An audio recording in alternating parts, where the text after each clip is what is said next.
Talk Show. Recorded live. These are provisions, broadly and specifically with regards to infrastructure, that Republicans have traditionally supported broadly. I suspect that one of the really big surges in the market for housing going forward is going to be the immigrant population. But I don't, as a president, have the authority to go, if our national security is threatened, then you do it properly. I would remind you that extremism in the defense of liberty is no vice. And let me remind you also that moderation in the pursuit of justice is no virtue.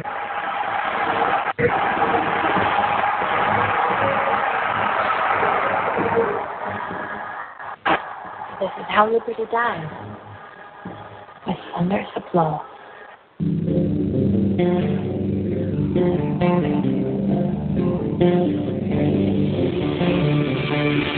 Welcome to Liberty Cat Talk Live. This is your host, Todd Andrew Barnett, and his co-host, James Landsworth Jr. Hey, welcome to Liberty Cat Talk Live. We are now on the air. I just want to thank everybody for being on the air with us tonight. It's going to be ecstatic. It's going to be very exciting. We got a lot to cover tonight, so I just want to remind everybody that tonight it's going to be an exciting show because we got a lot of ground to cover, a lot of discussions, a lot of issues to discuss, and it's going to be fantastic no matter what. But before we go into bringing out our guests, I just want to remind my listeners to wear your Liberty caps. We are freeing ourselves from the Republicans and Democrats. We are freeing ourselves from the state. We're here to free ourselves from the control of the state all the time, every day, no excuses. All right. So, having said that, we are going to let everybody know here before we get into the nitty-gritty. The number to call in the show is 724-444-7444. Once again, it's 724-444-7444. To call into the show is 91679, then pound. And then what you do is you got to enter a PIN number. You can enter your cell phone number or landline number or any number that you're calling from, whether it's a Skype number, a landline, or cell, but you can bypass that by dialing 1 and then pound. So there you have it. All right. We're going to see who's on the air here. Is my partner in crime, Jim Landreth, here? Yes, I am. How are you doing today, Todd? I'm doing spectacular. How about you, Jim? I'm doing really good, enjoying a weekend off, and there's a Firefly marathon on Sci-Fi, so I think we're good. Actually, the science. Amen to that. That's right. And we're going to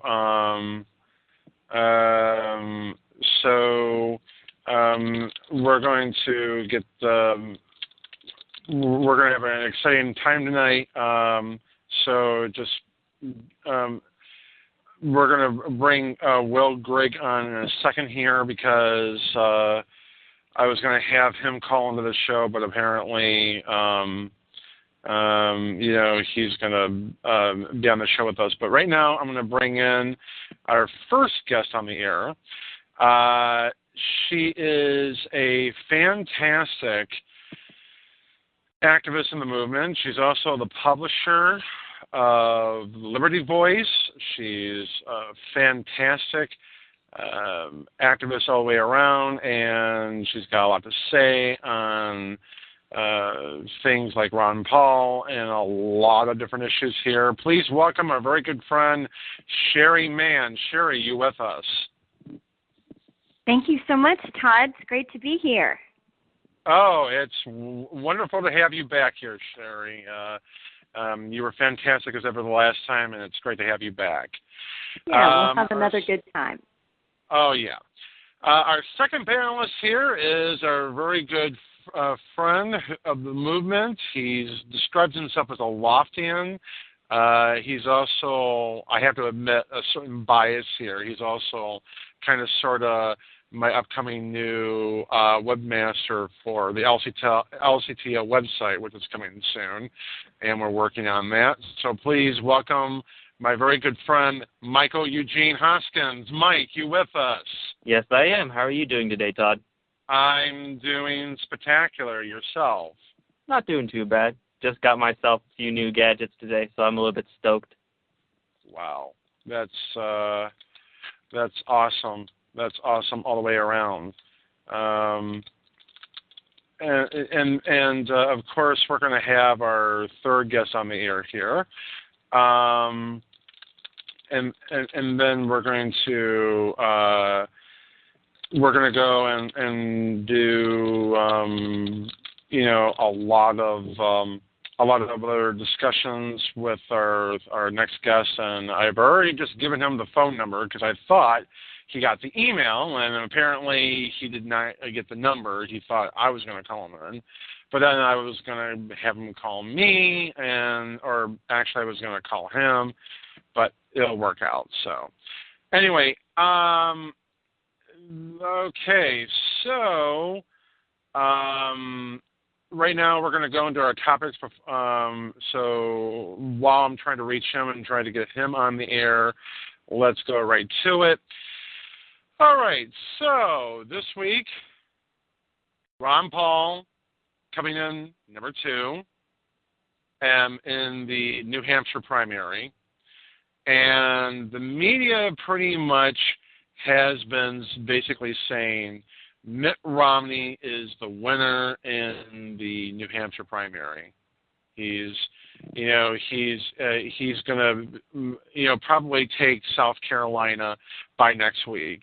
And, a lot of the talking heads are saying, well, Mitt Romney is going to be winning the GOP nomination. He's most likely going to win the nomination.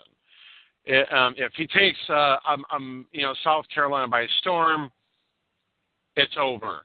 You've got people like Andrea Tartaros or Tartar Sauce, or whatever her name is on the Fox show, who basically says, Mitt Romney is going to be the nominee, and it's over.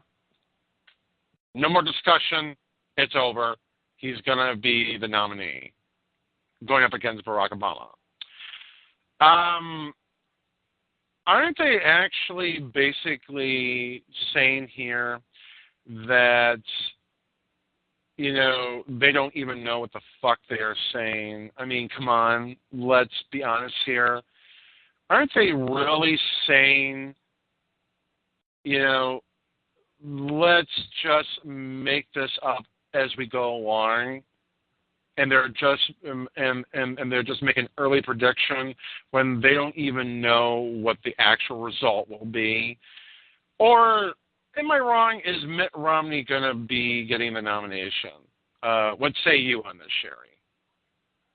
Well, I think it's hysterical. We've got 2,286 potential delegates.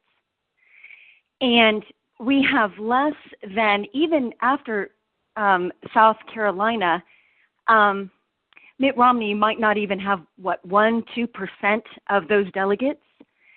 And, remember, Iowa caucus,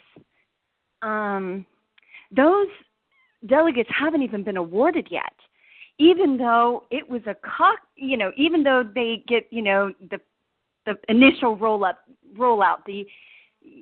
the yay, we're first fanfare. The fact is, they're the last, ironically, to choose delegates. So the only ones that have been decided are in New Hampshire, and look how even it is. And South Carolina, their delegates are awarded proportionally, and so there is, percentage-wise, so very little difference between Paul and Romney, and to be fair, the rest of the candidates. Of course, Virginia is going to really play, big, since only Paul and Romney are going to be on the ballot. But basically, it's absolutely a dog and pony show. I think that they're absolutely losing their credibility every time they open their mouth. Right. I get. What about you, Mike? I mean, your take on this?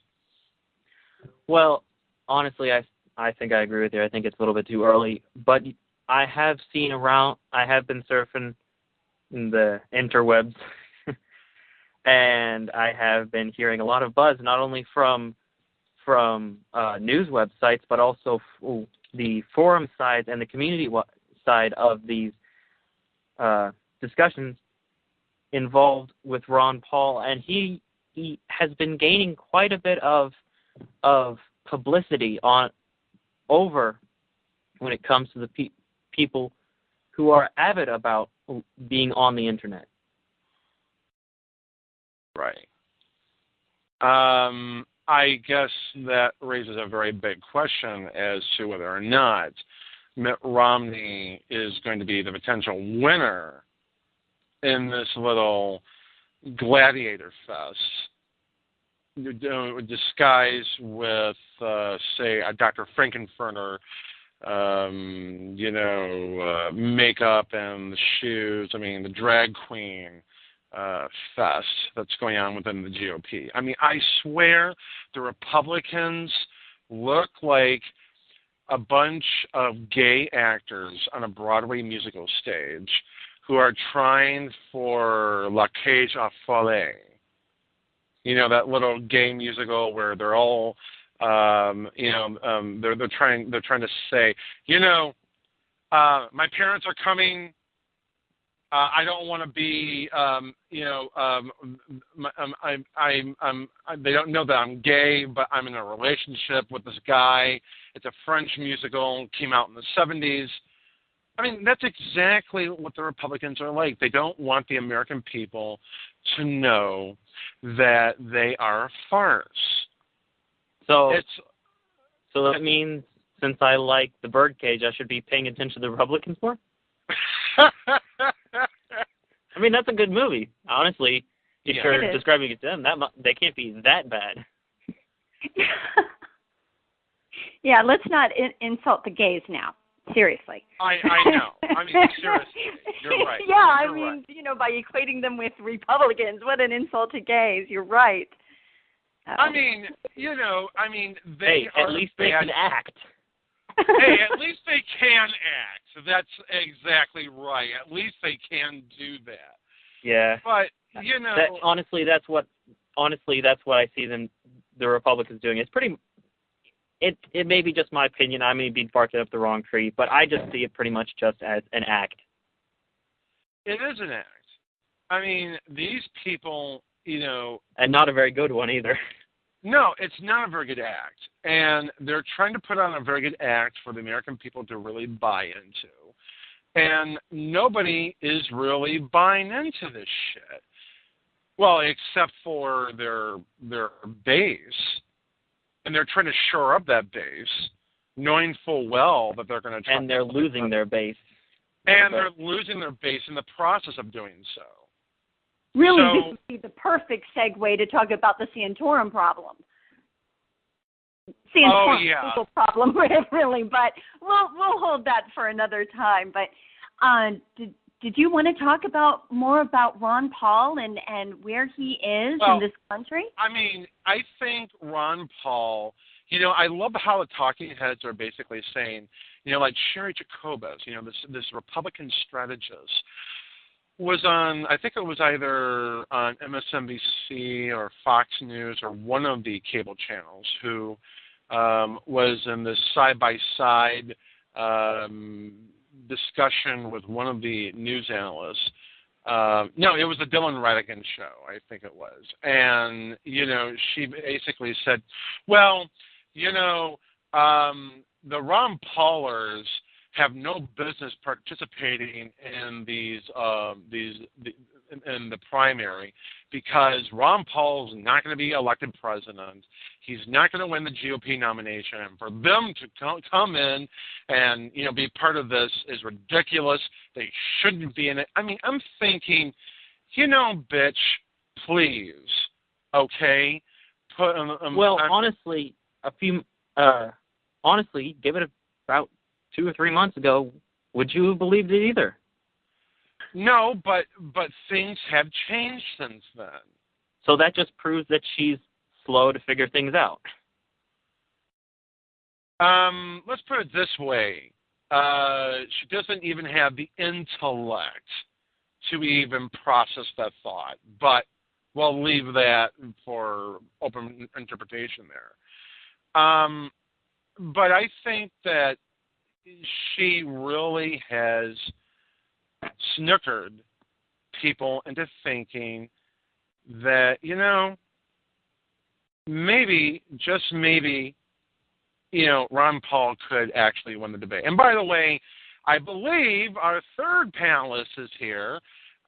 He is a writer and blogger for LouRockwell.com and a wonderful addition to the Liberty Movement, and he's here a bit late, but that's okay. He's here till 11:15 to make the hour go.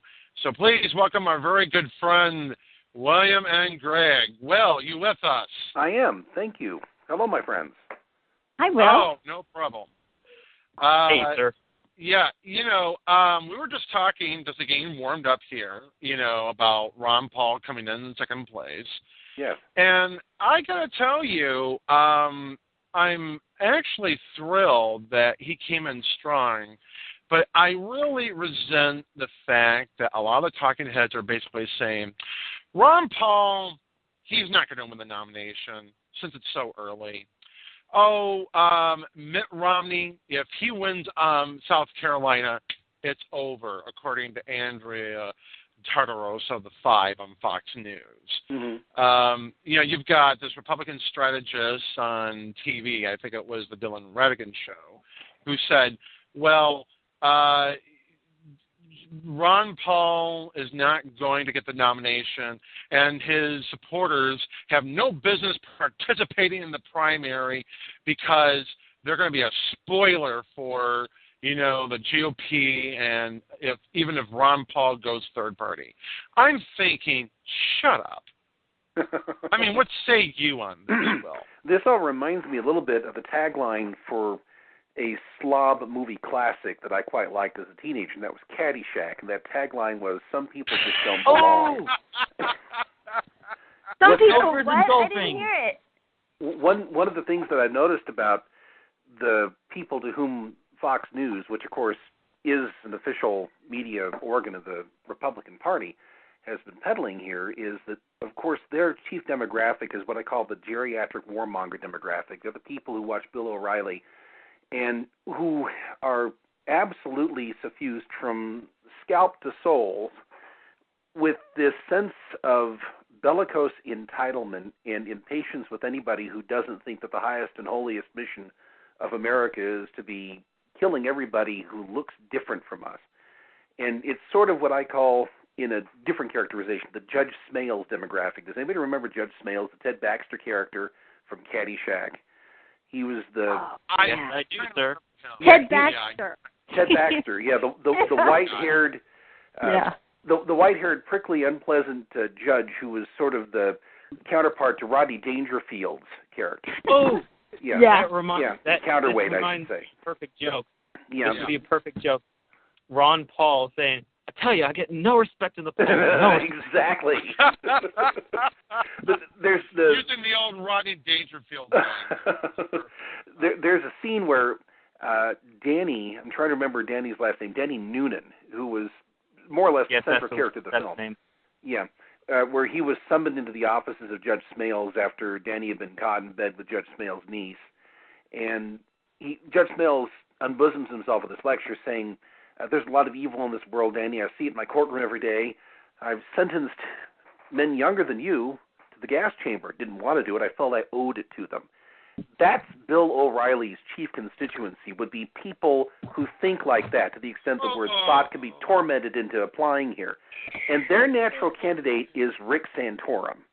You know, Rick Santorum is the person who literally said in New Hampshire, a matter of months ago, I think in October, that it's a good thing that Barack Obama's administration is killing U.S. citizens abroad, because that sends a signal to our enemies that nobody is safe.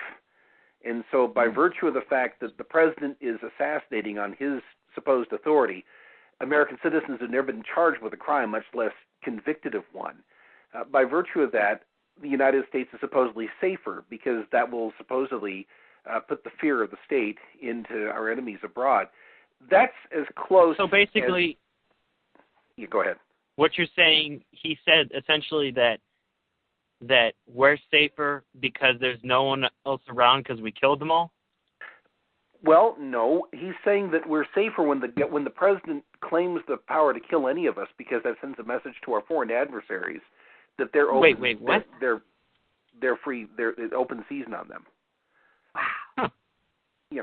So, but the thing is, as far as people like Santorum are concerned, we're basically raw material for the warfare state, and the type of people who take their cues from Fox News are pensioners, as they would be described in England, who are receiving transfer payments now, and they're carefully and safely removed from most of the consequences that are descending on the heads of the young people who are flocking to Ron Paul, because they're looking with eagerness and a sense of trepidation toward a future, whereas the other people who are overrepresented for the most part in any kind of electoral politics are more or less comfortable with what they have. They feel a sense of security that there are fewer days ahead than there are behind.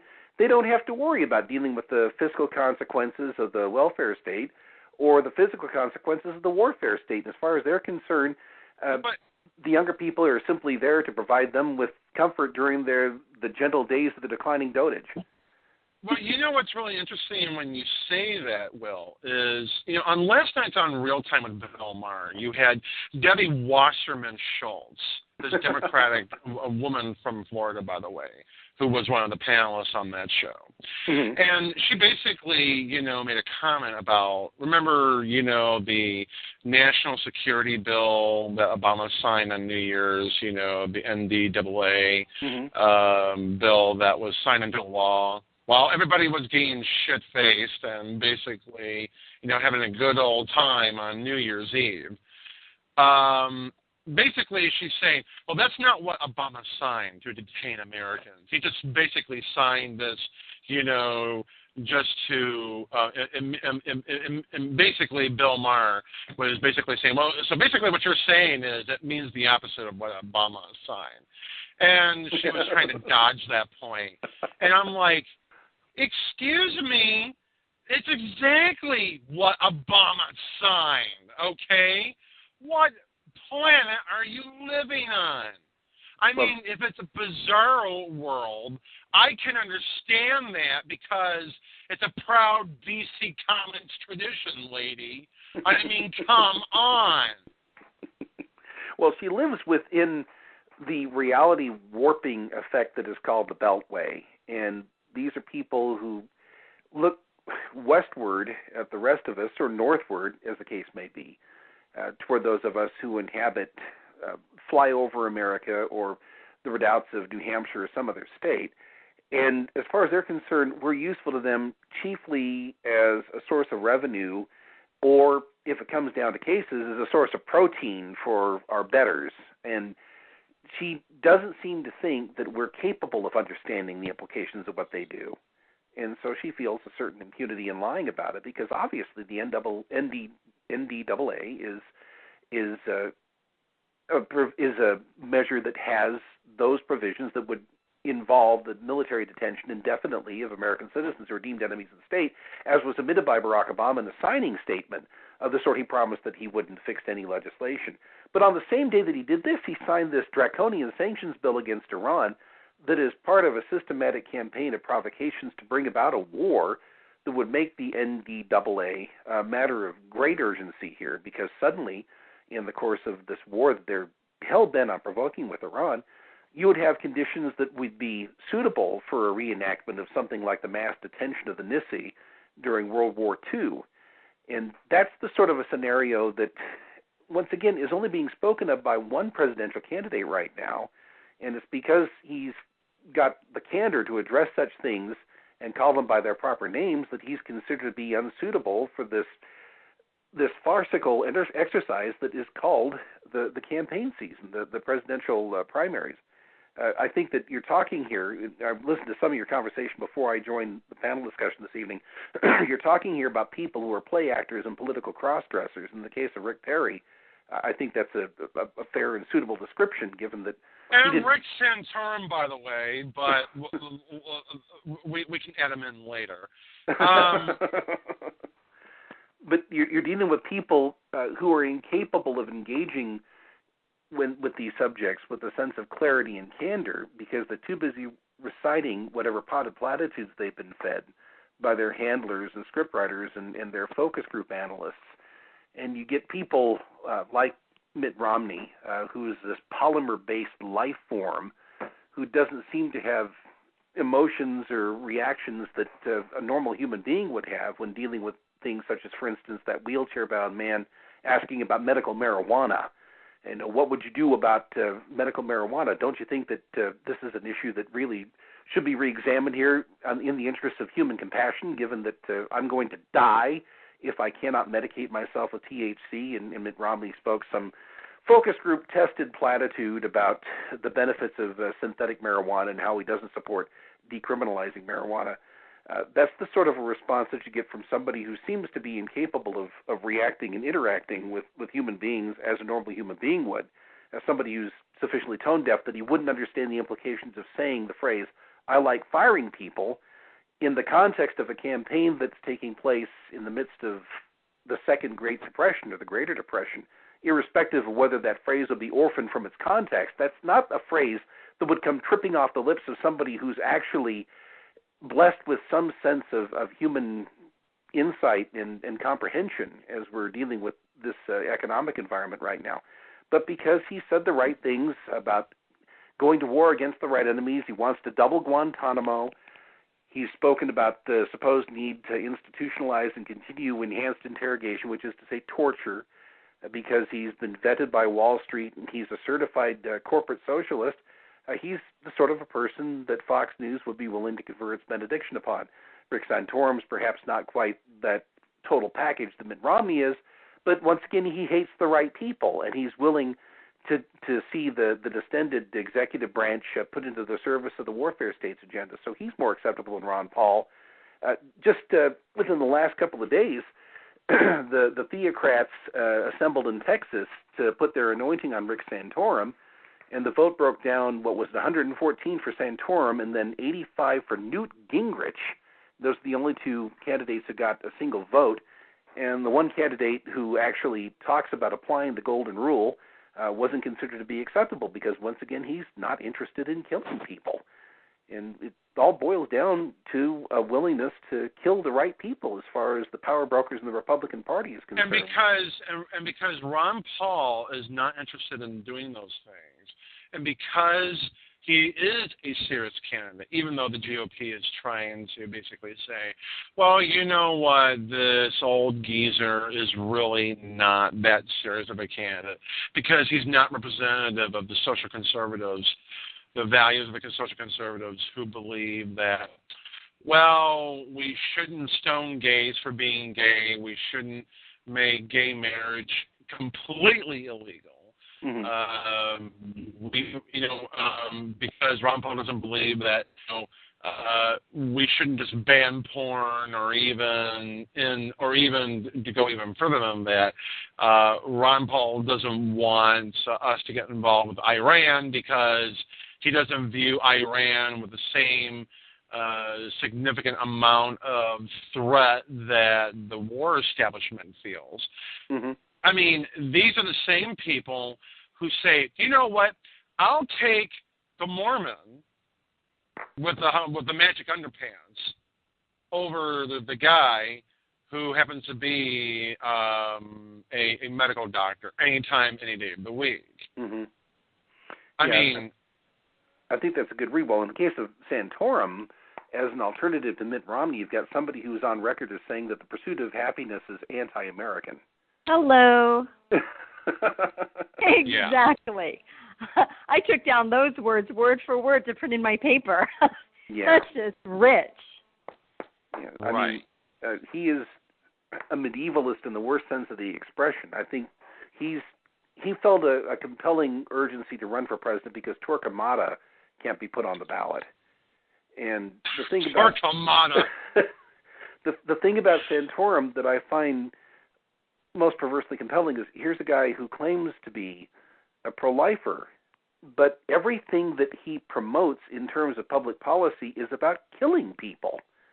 And that, of course, underscores the authoritarian essence of the Christian right here, which is that they define themselves entirely on the basis of how you define our enemies and what you're willing to do to them. You know, that I think it was in Garrett Garrett's book, The Revolution Was, that he quotes Lenin as saying that, we must hate. Hatred is the essence of communism. You know, hatred, when you get down to it, is the essence of all collectivist politics. You know, you define yourself according to a privileged collective and so forth. But in terms of the Republican Party agenda right now, it's all about marshaling and distilling the right types of animosities and empowering the state to go after people who are thus defined. And the thing about... I'm sorry. Oh, well, go ahead. I'm sorry. Go ahead. Well, I was just going to say that the reason why every single conversation about Ron Paul comes back to his foreign policy and the fact that he has a foreign policy that is regarded as insufficiently bellicose and not fixated on the idea of compelling everyone everywhere to submit to the dominion of Washington, D.C. The thing about Ron Paul is that you want to characterize him as a libertarian. I think that's a fair characterization. He's actually a throwback to Robert Taft republicanism. You know, there are elements of Ron Paul's background, his record, and his platform that are not strictly speaking libertarian, but they are considerably more libertarian than any major Republican figure since Robert Taft in 1952, and the same tactics were used against Taft that are being used against Ron Paul today, down to the persistent recitation of the mantra that he simply cannot win. I like Robert Taft, but he can't win, was what everybody was saying. By everybody, I mean the ancestors of the neocons who took over the Republican Party in 1952. Taft is a good man, but let's face it, he can't win. We need to take this retread, so-called war hero, who's basically an exalted file clerk, a lifelong Democrat, and turn him into the Republican nominee because he's somebody Wall Street likes. You know, basically, Mitt Romney is the same type of a personality without the war record. Ironically, wasn't Reagan a Democrat before he was a Republican? He was. He was a Democrat until about 1962 or 63 when he was converted by his father-in-law to Republican politics just in time to be given a script to read on behalf of Barry Goldwater in 1964. And well, it's funny because didn't he even say on that platform that it was the first time he was able to not read a script and that those were his very words and the title of the script was We Have a Choice? America's Rendezvous with Destiny, I think is what it was called. Oh, that one. Okay. Yeah. All right. I think I was talking about some Republican, I think it was the Republican caucus or something. Okay. Forgive me. I was thinking of a different instant. You're probably right. Yeah. I don't know. But it also begs the question, about, a lot of people are saying, and this is just came out in the polls, that Ron Paul is rising in South Carolina. His delegates and his strength and numbers are gaining in that state, and there's a very good chance that he could pull off a major landslide victory in South Carolina next week. And if that's the case, he just could pretty much nail it. It may it may set not Rick Santorum, but Mitt Romney back, and Rick Santorum is pretty much dropping off the radar. Now you've got Newt Gingrich, rising at the top now, but that's only because in light of this. This controversy over Bain Capital, over his comments about Romney, basically liking to fire people, which we'll get into in a second here. But I think that Ron's popularity is surging because he's telling it like it is. He's popular, and his ideas are percolating, whether people want to see it or not. They're completely pervasive. I'm sorry. No, forgive me. You go ahead. I've taken too much time. No, I've enjoyed every word. But I was really excited that Senator, Tom Davis had endorsed our candidate, Ron Paul. And I think that he's brought, he's a Tea Partier, but in the old sense of actually wanting small government, and so well respected that I think that given that a lot of the worst of what we've ever seen against Ron Paul is almost behind him. And I think to myself, strategically, is that what they're doing with Bain Capital? I mean, obviously, it's Ron Paul against everyone else. And Ron Paul's campaign manager, said, basically everyone that's not Romney, just go ahead and drop out, because he knew that if they had, he'd do very well in South Carolina, even without the senator's endorsement. But is it possible that Gingrich is like insider trading in essence? If Romney can get over that Bain Capital bad stuff, vulture capitalism, and that is behind him, will he just be able to leave that behind him and continue to talk about the issues moving forward? I'm not sure. I hope so. Yeah. No, which one were you talking about? You're talking about Gingrich or Romney as moving forward after? I kind of think of them as playing on the same team. Yeah, I do too. And so if Romney can overcome these sorts of attacks early on, and I mean, what else could they possibly do against Ron Paul? I don't know. But I do think that we're not so easily fooled, and I have been very pleased with South Carolina's response to Ron Paul. They've really shown me a lot in that Palmetto State that they can't be fooled. One thing that might redound to Ron Paul's benefit in South Carolina is the fact that you're dealing with a state in which the military is one of the major employers, and Ron Paul polls very well among active duty military, who are the people who are paying the price of perpetual interventionism abroad. And it's one of the reasons why he's drawing in a far greater amount of donations, campaign contributions from people who are active duty military than all the other candidates combined. It's because these people know from personal experience, often tragic personal experience, the prohibitive costs of permanent intervention.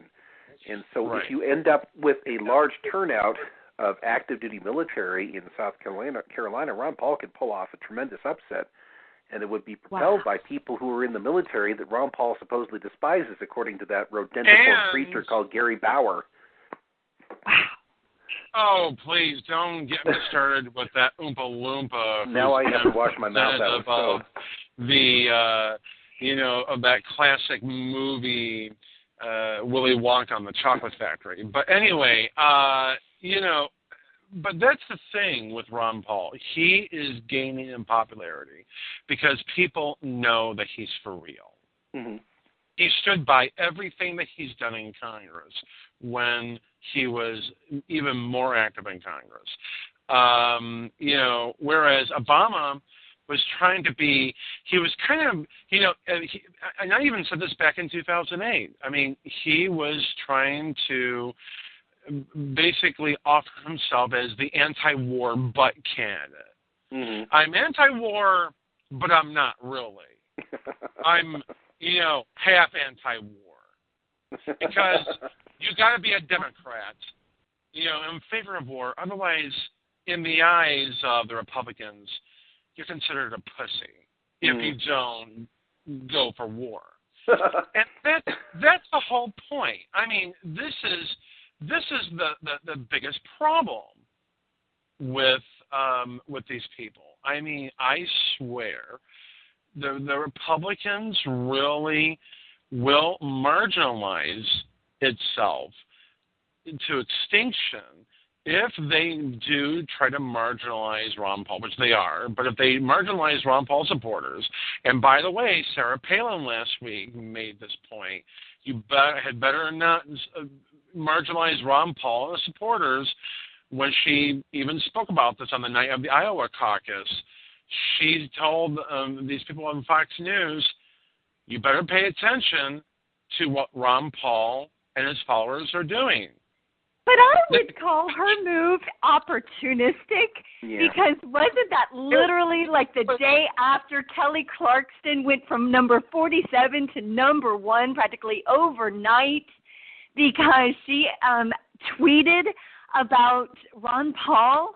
I mean, this Sarah Palin. I mean, it was. I agree it was opportunistic, but so was Jim DeMins saying that Ron Paul needs to be taken seriously, even though he went behind Mitt Romney. I mean, it was just as opportunistic as that, and in many ways even worse than Sarah Palin. Luckily, Republicans are such sellouts, and that they'll, okay, well, I guess he's the latest one. He, I'll wear his little polo shirt now, I mean, there's such slime. Well, maybe it'll work to our benefit. Go ahead. I'm sorry. No, I think that in the earlier part of this conversation, when you were talking about the play acting element of what's going on here, it's easy for the Republican figures we're talking about to try on various poses and postures and try on a new set of clothes because there's nothing inside them that would prevent this. Their approach is to say, authenticity, I think I can fake that long enough to fool people. And with respect to the point you made earlier about warfare being, and support for warfare, that is to say, writing checks that are going to be cashed in the blood of other people's children, being the measure of one's masculinity. Well, you're talking about monuments to masculinity like Newt Gingrich and Gary Bauer and so forth.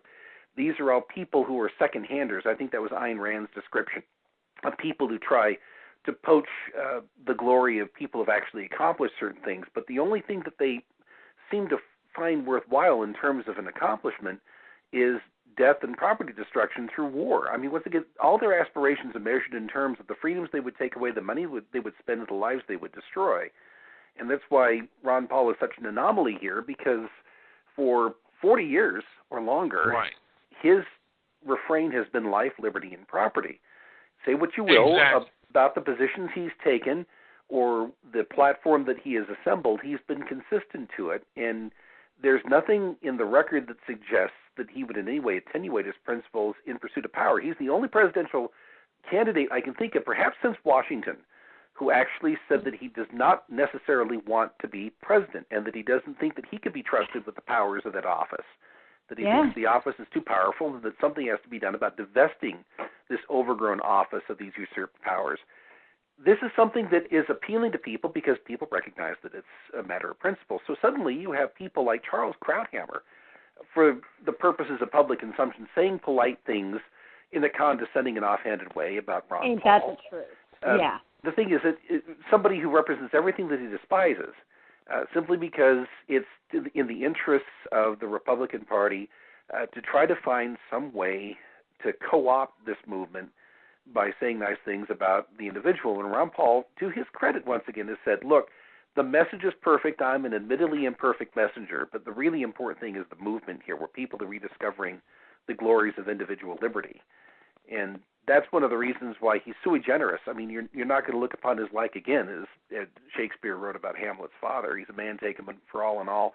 You have a situation here where people who are just consummately phony are trying to find some way of emulating somebody who is authentic. And I don't see how this is going to play out for them in the long run. No, but truth be told, and even Karen Kwiatkowski, your colleague at LouRockwell.com, even has pointed this out to me in private and even on the show, that if Mitt Romney does get the nomination, which could swing that way if he gets his druthers, will be an automatic. It would automatically assure people that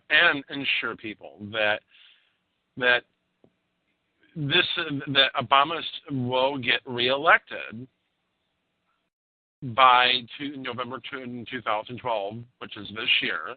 He will be reelected if Mitt Romney gets handed this coronation.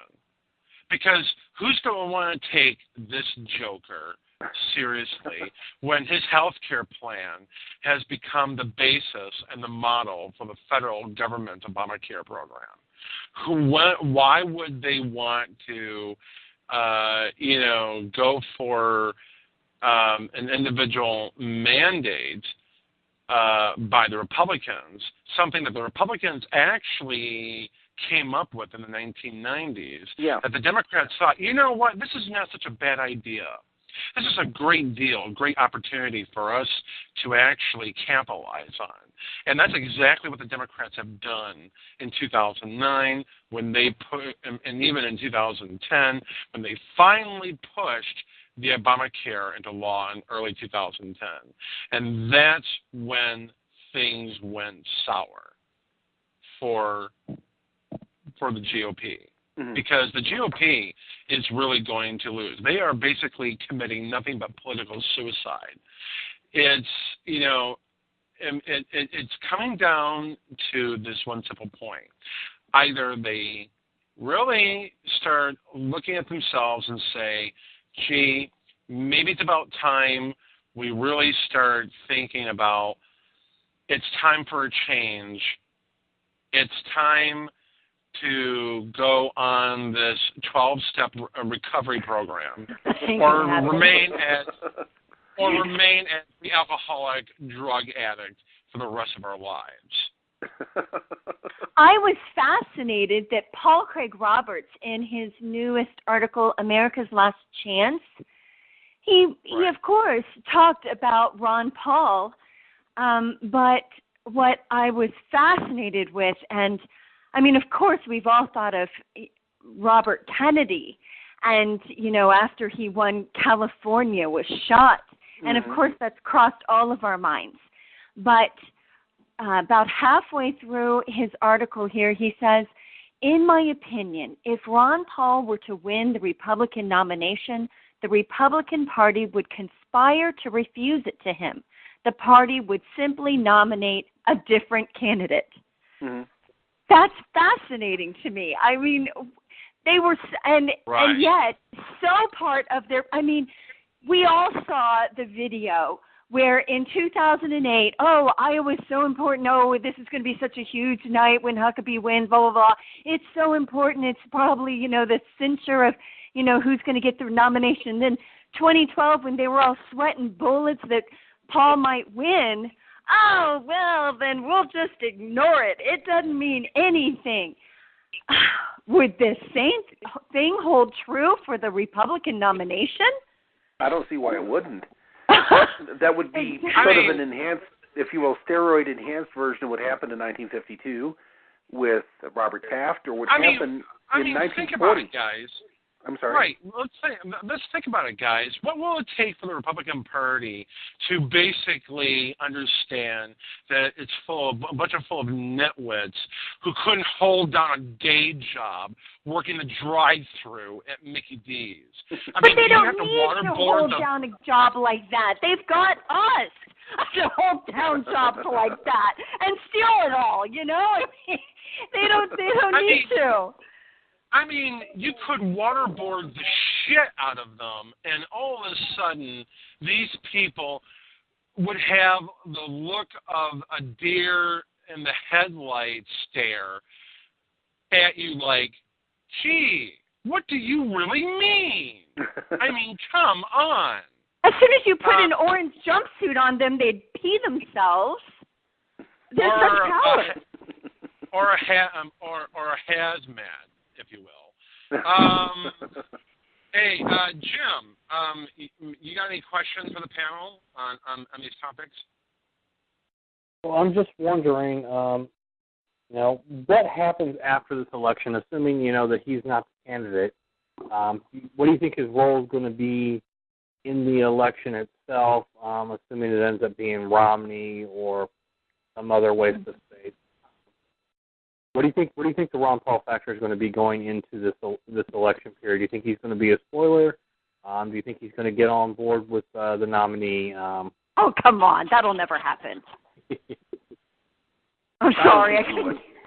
I don't think that he would support a nominee from the current field. I could see where if you ended up somehow with a broker convention and somebody of a Paulian disposition ended up becoming the nominee, that he might find some way of endorsing him. I don't think that's going to happen either. I think what we should consider is the vivid possibility that with a large war chest and national prominence, he might actually mount a third-party candidacy, which I think would be worthwhile. But after the election itself, irrespective of which of the corporatist stooges ends up being the figurehead for the next 4 years after 2013, I think that there's going to be some kind of institutional continuity for the Ron Paul movement, the Ron Paul-led movement. It's not going to be a cult of personality. I think that you're going to see him using his influence, which is considerable, to help propagate the ideas of Austrian economics and individualism, which would be a very healthy thing. But I think that in the context of what are going to be very dark times, if current trends persist, war in the Middle East and a full-orbed economic catastrophe here at home, it would, of course, be a useful lighthouse, but the seas are going to get extremely turbulent and treacherous, and so... What he really needs to do is pull a Jesse Ventura run that Ventura actually fashioned when he was running for governor in the late 90s. Mm-hmm. I mean, Ventura won the gubernatorial race for Minnesota back in 1998, got into office in 99, and he really stunned the entire establishment. Yeah, he did. I mean, he really pulled off a very successful win. He only served one term. He was a one-term governor, but you know what? He managed to do it through a third-party style. He managed to wipe the floor with the major party in that state. Imagine if he could actually duplicate that success on an independent run if he doesn't get the nomination. With that kind of war chest that you just mentioned there, Will, I think he should go for it. I think he really should. And I think that he should focus on his strengths, which would be social networking, social media, rather than the conventional channels of the increasingly... I'm referring to it as the gerontocracy. You're not just talking about the hoary-headed geriatric warmongers that are running Fox News and the Republican Party, but you're talking about institutional infrastructure here, the major networks that are badly past their best if used by date. And most of what's happening right now in terms of the blogosphere, the Twitter sphere, and so forth, when it applies to politics, is completely dominated by Ron Paul. It's because he's reaching out to young people of influence who are ignoring these anointed and conventional channels of information dissemination. I think that if Ron Paul were to go big in that respect, it would be immensely shocking what could happen here, because he could at very least do real damage in the fall, and he wouldn't be simply poaching votes from Romney either. One of the things that I wish people would understand is the fact that you see all these vituperative pieces on Salon and Crooks and Liars that are being put out by people who are embittered left progressive partisans of the Democratic Party, incessantly accusing Ron Paul of every manner of hatred and intolerance and corruption, with with no evidence at all apart from whatever is occupying their own fantasies at the given moment. The reason they're doing this is because they're afraid that he can take votes away from Obama. They recognize that this guy's got transpartisan appeal. And the Republican Party is trying to say that he couldn't be elected. They don't want him to be the nominee because he's unelectable. He's the only figure among the Republican offering right now who can actually pull votes away from Obama by actually speaking credibly to that cohort of people who in 2008 thought that Obama was going to be a peacemaker. Right. Thought that he stood for. But right. And what's very interesting is that even Sheldon Richman on Facebook today said that people need to stop comparing Ron Paul to Ronald Reagan and Barry Goldwater. Yeah. Contrasting them, yes. Comparing him to them, no.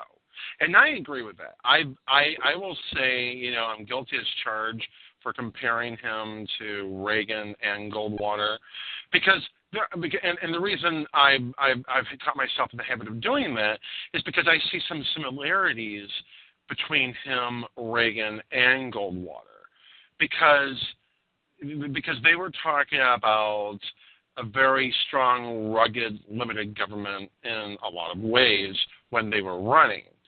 It's when Goldwater was in power as a senator and Reagan as president, where their politics was completely different and separate from the rhetoric. Whereas Ron, his politics and his rhetoric were virtually one and the same. Yeah. And that's the key difference there. Reagan grew on the stage.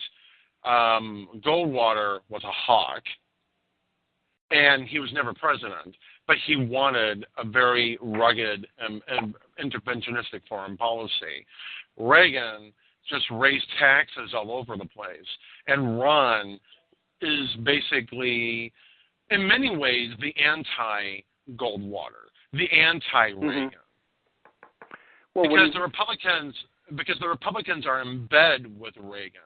They love this guy, but he raised taxes on them. Yet you never hear the Republicans. You never hear the Republicans saying a bad thing about Reagan, especially when he raised taxes like Social Security 3 times, when he actually pushed the war on drugs, when he actually did a lot of stuff that really destroyed economic and personal liberty across the board. You were going to say, Sherry. Well, I was just saying that you learn the language of your enemy, if you will, and if the Reagan Republicans love Reagan, then you want to point out the similarities, like a bridge toward, your favorite candidate. But if I were to actually take the conversation back just a little bit to, I believe, what Will was discussing and how Ron Paul could really take this presidential candidacy into a movement that would outlast him and possibly Rand. And, Will very well pointed out the weaknesses in our republic, and that is the fifth estate. And that is exactly where my heart is, because I think to myself, I print 25,000 newspapers on $1,100, and that's about a nickel a piece. Right. And I think to myself, we sell our republic so cheaply. And how I was able to get my newspaper back up and running is because my husband was giving to the Ron Paul campaign hundreds and hundreds of dollars at a time. And I said, my gosh, At this point, I could have distributed 25,000 newspapers. I'm not saying that the Ron Paul campaign is wasting money, because I'm sure they're not. They're doing their best. But unfortunately, what we're doing is we're funding the very people who are lying about us. And yes, the only thing that we can get into the mainstream media is the things that we actually purchase ourselves.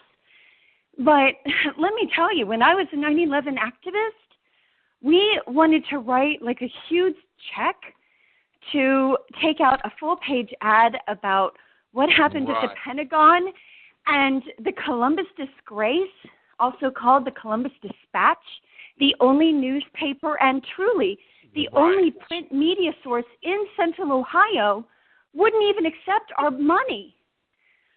So we do have to to turn the movement into something that can continue to gain momentum, or at least maintain itself, and really it has to gain or we'll go backwards.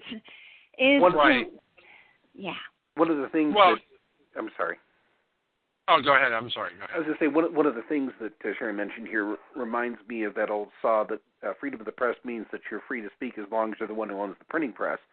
And there are things that these custodians of acceptable opinion who run the major media organs simply will not do for money, largely because there is no way we can outbid the people who own those organs of media dissemination. We can't outbid the people who are in these vertically integrated corporate structures that batten onto the military-industrial complex. We're not going to be able to outbid GE, for instance, when you're talking about the cable networks, or the various newspapers that are somehow cross-pollinated with all these other corporate interests that subsist on the Leviathan state, particularly its war-making apparatus. But on the same note, it's possible using non-traditional media, as the Ron Paul campaign has done. I don't know how many times I've seen bumper strips or yard signs or homemade posters saying Google Ron Paul that created the spine, if you will, of the movement that is now wreaking havoc in the Republican Party. So I think that, I'm sorry. There's a really big reason why that's happening. I can tell you why. Is because Ron's organization is far superior and much stronger and better than it used to be back in 2008. In 2008, it was running the people behind the scenes were running a very amateur organization that really didn't do Ron any justice whatsoever. This time around, it's an excellent organization.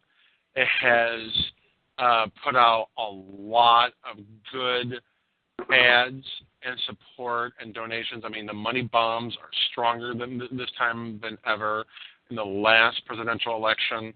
We're talking a much better organization than any of the political candidates put together. I mean, and what's nice is they were able to learn from their mistakes. I'm a Ron Paul delegate, and we, thank goodness, we didn't make the Virginia mistake of all the other candidates. But we made those mistakes last time. Right, exactly. I want to play something. Now, this is something on MSNBC. I can't stand these talking heads. I mean, these guys are a trip. It's like they need to be put on Prozac every single time they see Ron Paul's name on the scoreboard here. Lawrence O'Donnell. I'm sure you've heard of him, this guy who's on MSNBC, this guy who's one of the biggest talking heads right next to Rachel Maddow. And I swear he was on the night of the New Hampshire primary when the votes were tabulating. This is what he said. You're going to love this 30-second clip. Listen to this. Then you have to look at the fraud in the campaign, the Republican fraud, which is the libertarian Ron Paul, who is not a candidate for president. He is not going to get the nomination. He is not going to be given a prominent speaking role at a Republican convention. They can't have a guy up there saying what he says. He is in there to push his ideas and for whatever individual reasons he has. So if you take Ron Paul out of this, and if you take out all those independent voters who went out there today for Ron Paul. I mean, this guy is clueless. I mean, it's like, you know, you kind of wish an asteroid would actually fall from the sky in a very biblical setting and take this little bastard out. and it's like fire and brimstone. At least frogs. That would be fun. You know what I have to say to this dude? The person that you played? Yeah. They are not amused.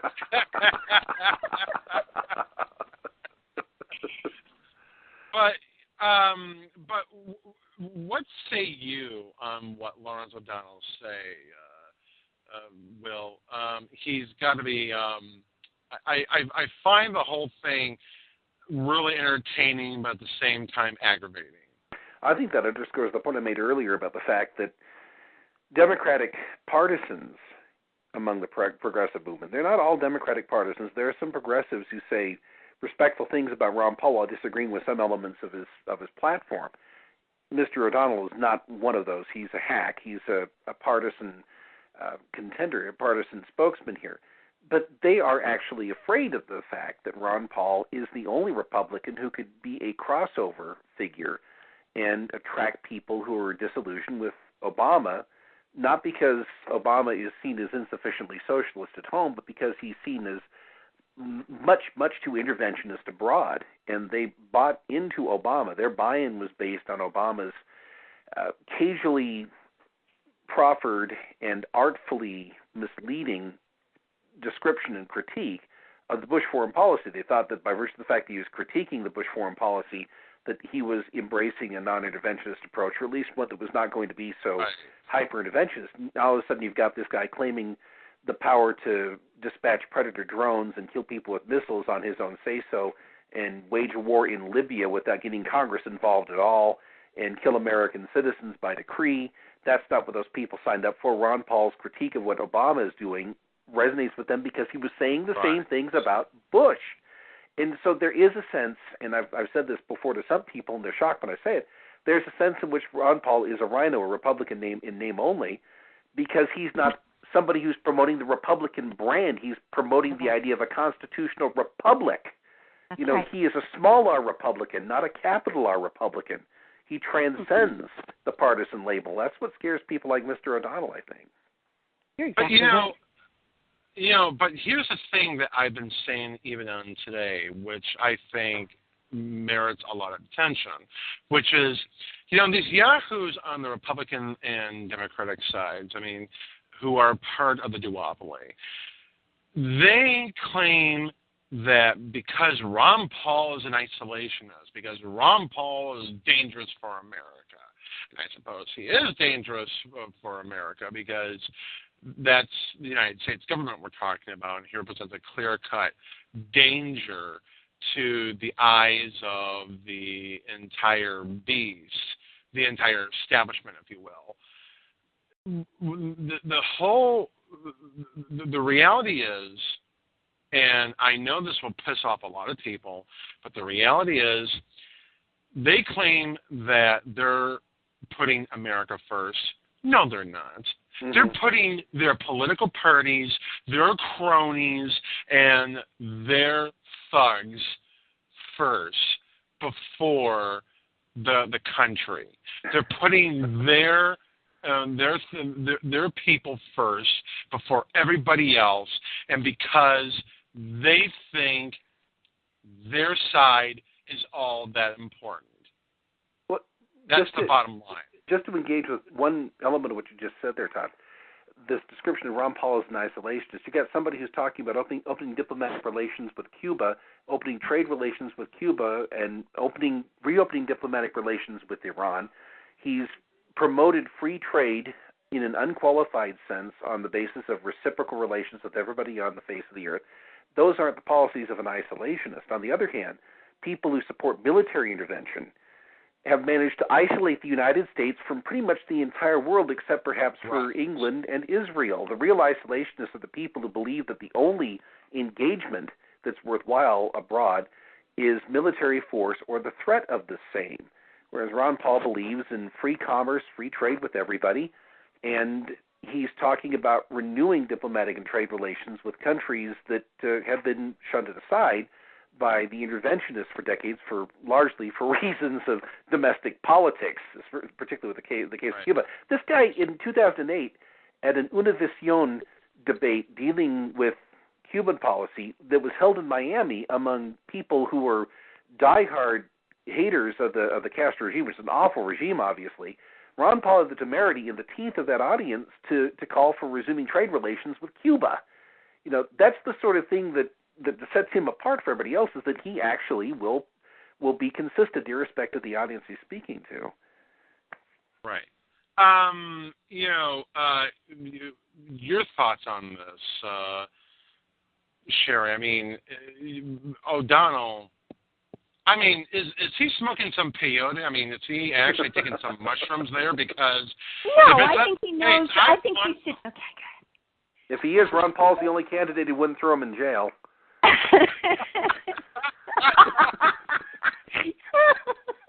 Doggone it! You made me snort on the radio. Well, I think it's ironic. I mean, this same guy is going to be one who talks about Ronald. Isn't he on? Is he on the Republican side? Which pundit? I mean, Democrat. Oh, he's a Democrat. Oh, okay. Well, never mind then. But I think it's funny because Ron Paul has totally owned this dangerous label. And in fact, I think I'm going to make it my headline at the Liberty Voice. That I'd buy an issue of that before you know it. I'm sorry, what'd you say again?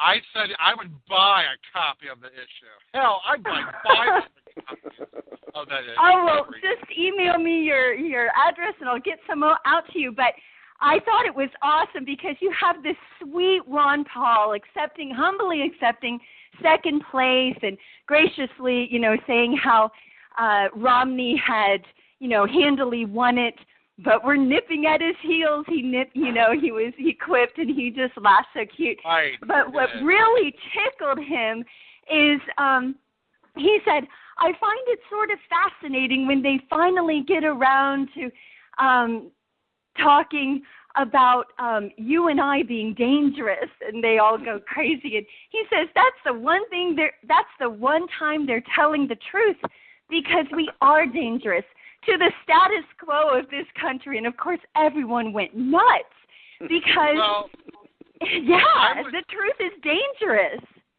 I would posit that if you're not being dangerous, then you're not doing something right. I mean, that's right, especially nowadays. Right. But what about you, Mike? Your thought on this? Oh gosh, I'm not actually even sure where to begin on that one. I mean, O'Donnell must have really caught your interest right there, because I think he's been taking some mushrooms, and believe me, he must be, having his good old free love hippie moment there.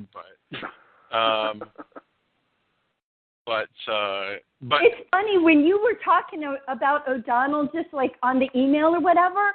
I thought you were talking about that Christine O'Donnell who said something like, I support Nick because he's been consistent since he changed his mind.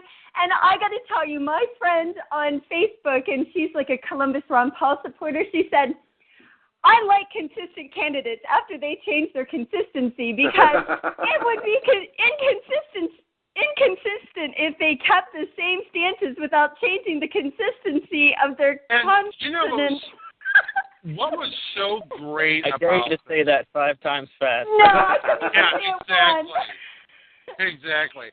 But you know what I liked about it was Jon Stewart actually dissed O'Donnell. Oh, it was wonderful. On his show. I thought it was great. I mean, he basically, cut some clips here and there. I thought, it was like, yes, somebody really stuck it to that little creep. I mean, it was just beautiful, a Kodak moment there. There should be like a credit card commercial with the word priceless with O'Donnell, captioned on that picture right there.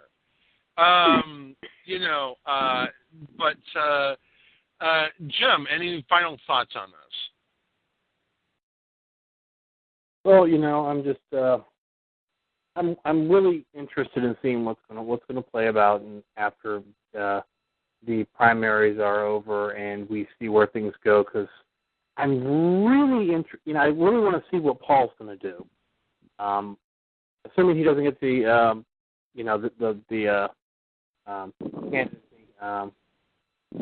nomination.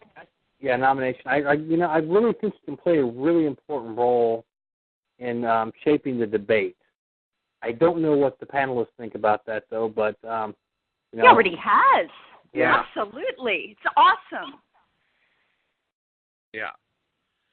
Everybody wants to play act as if they're people of principle here, precisely because Ron Paul is in the race. He's really sort of the dark, if you will, the unseen body or the X factor that's dragging everybody in his direction, which is one of the reasons why the statist media, whether you're talking about Fox News being right statist or MSNBC being left statist, why they're assailing him, they're going after him hammer and tongs, because he's having them speak transgressive words about subjects we simply can't talk about in public, from the Federal Reserve to the permanent warfare state. Nobody's willing to talk about those subjects until Ron Paul showed up on the stage. You get to the point where even Rick Perry, who admittedly is somebody upon whom the intellect is a very faint impress at best, actually, during the course of one of these debates, saying, I will defer to Ron Paul about the Constitution. This is the guy we turn to when we need enlightenment about the Constitution. Dr. Paul makes house calls for those of us who are constitutionally infirm. That's wonderful. I think he needs to assign like homework for Mitt Romney and the way he did with Rudolph Giuliani. Giuliani. That would be great. Read this book, or read these 2 books, and also make sure you pay attention to this chapter. Read Bastier's The Law. Oh, exactly. The illustrated version for kids. Oh, yeah, right. New 20th anniversary edition. I do want to turn my attention to something that's a little bit more serious, which is to get out of the Ron Paul discussion here, which is basically the soldiers urinating on these dead Iraqi corpses, basically, or I'm sorry, Afghani corpses. And some people in the media are basically saying, you know what, these are members of the Taliban, and these people deserve to get killed because what they did to our soldiers, they killed our soldiers, they've actually committed violence to our soldiers. So because they've attacked our soldiers, we should, do the same thing in retaliation. So therefore, it's fair game. It's all bets are off. I mean, let's crisp the camel humping motherfuckers while we're at it. That's basically what they're saying, pretty much. And let's take out these people. I just think it's creeping, it's disgusting, it's dehumanizing, and I just don't understand their logic. It's pathetic beyond words. And But my question is, do we? I mean, are we going to expect anything out of this? I mean, are we going to expect some action to be taken? And your reaction to that whole video? I think that video basically says it all, right there in a nutshell. What do you think, Will? One of the inevitable consequences of being involved in a war of any kind, of course, is that it abrades away whatever veneer of civilization we manage to acquire. That's true if you're talking about a war that is justified, that is fought on one's home soil against an enemy that is bent upon taking everything that we cherish. I believe it was Sophocles who talked about the fact that even when it's fought in circumstances like that, it's a singular curse because it takes the brave and it leaves the craven. And so even if you're talking about a justified war, there are horrible things that happen. This is manifestly not a justified war, at least from the American point of view. If you're talking about the Afghans, for how many decades have they been trying to expel people who've invaded their country? Actually, this goes back for centuries. You can take a look at the writings of Rudyard Kipling, and when you're shot and abandoned on Afghanistan's plains, the women come out to cut up what remains, just roll to your rifle and blow out your brains and go to your God like a soldier. I mean, there are horrible things that have been done by Afghan tribesmen who don't have any sense of national identity. Their loyalty is to their tribe.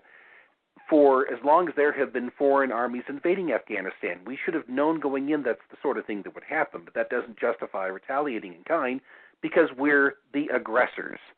To reduce it to the level of action movie caricature, which I guess is the only level at which people who listen to Fox News and the talk radio analogs can engage these subjects, think of the line from Red Dawn. What's the difference between us and them? We live here. They live there. We don't. Those Marines were aggressors in an illegal war. They were morally the equivalent of armed robbers. They did not have the right to defend themselves. Armed robbers do not have the right to defend themselves when they invade somebody's home. That's one reason why we should never be the aggressors in any circumstance, but certainly in a war. When you take young men and turn them into armed robbers and put them into an environment where they are legitimately hated by people who do not have to put up with their presence, this is the sort of thing that will happen. They'll be reduced to a level of pure instinctive tribalism, and they will act that way. And the fact that what really sickens me about this is the reaction on the part of the sofa samurai here in the United States, talking out the side of their neck, to use the prison argot, as if they have anything to contribute to the discussion, talking about how war is hell, that's just the way we have to treat people. Well, you know what? That's not the way we have to treat people because our presence in Afghanistan is purely optional. It's discretionary. We don't have to be there. We're not doing any good to anybody over there or anybody over here. But the idea is that because these people had the temerity to resent the armed intrusion of these ministering angels of the divine state, that they got what was coming to them. That's the sort of thing that I find genuinely sickening. And one last thing I'd like to say on this subject is that this is not a unique example of an episode involving American personnel in uniform urinating on somebody who had been helplessly left at their feet. Right. There's a story that I published in Republic Magazine this last week, republicmagazine.com, for those who want to go to it, dealing with Dorena Marie Madison, who was a woman arrested about a year ago in Pennsylvania for disorderly conduct, which of course isn't a crime. The state troopers arrested her because she protested when the car she was in which she was a passenger was going to be towed. She was arrested and handcuffed and taken to a barracks there in Pennsylvania, and while she was shackled hand and foot, she was gratuitously pepper sprayed several times. She complained about this, so they dragged her out behind the barracks, threw her face down in the snow, and left her there unconscious. And while she was unconscious, they urinated on her. And when she protested this, of course, there were no criminal charges against the assailants. She filed a lawsuit that's working its way through the federal court system, one of these Section 1983 civil rights lawsuits.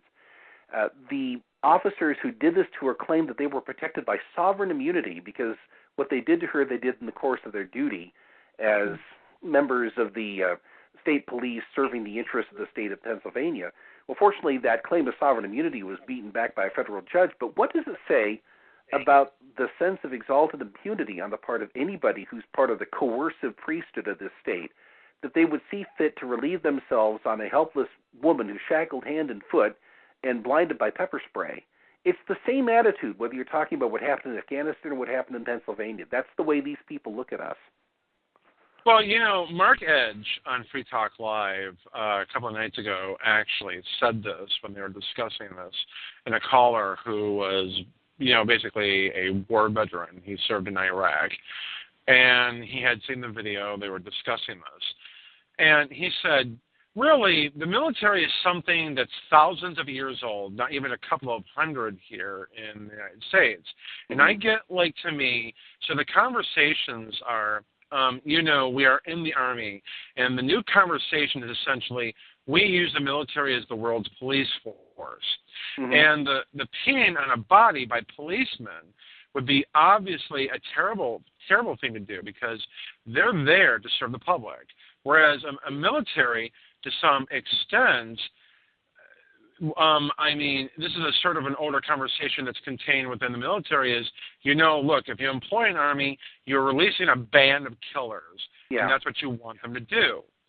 So I think that if a military is employed properly, I don't have any problem with them peeing on the bodies of the people that they are conquering and killing, because those people would have aggressed already against whatever, the people the military is supposed to be protecting. Mm-hmm. However, since they are employed in a fashion that they shouldn't be, since you're sending in, a pet exterminator to be a clown at a kid's party, I'm sorry, I don't agree with that line of thinking. Mm-hmm. I made that point to him really clear. I just think that there are certain rules and ethical guidelines that you're supposed to be following in war, which is, rules of engagement. But the problem is, in war, those rules become non-existent. And in time of war, the laws fall silent.